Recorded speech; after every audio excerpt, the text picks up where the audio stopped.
President Biden told Democratic governors on Wednesday night that he received a medical checkup following last week's disastrous debate and insisted he's in good health, according to a report.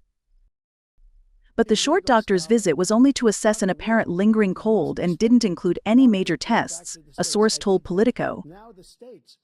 The 81-year-old president's health disclosure to the more than 20 governors was prompted when one of the state leaders asked him about his physical condition during the hastily organized hour-long meeting.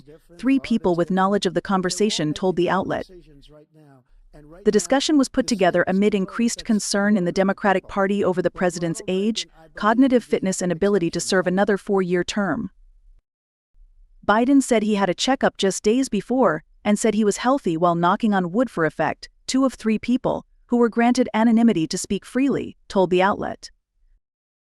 A source familiar with the president's daily schedule, however, told Politico that Biden's mention of a checkup was referring to a short and quick visit with a White House doctor who saw him for a lingering cold. The physician did not evaluate Biden on any major tests, the source said.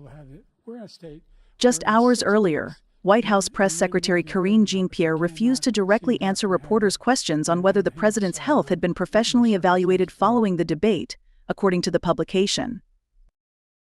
The president has regular annual physicals that we release in a thorough report, she said. We're going to continue to do that.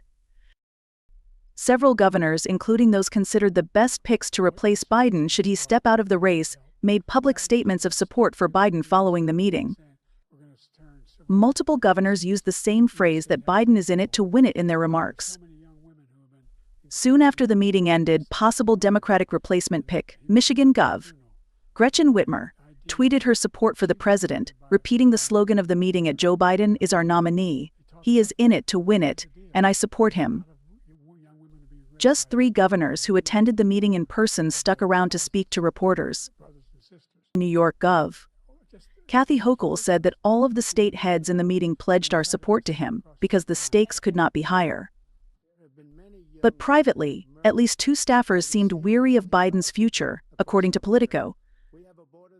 They got through today, but it's still very unclear where this goes, one of the staffers with direct knowledge of the meeting told the outlet.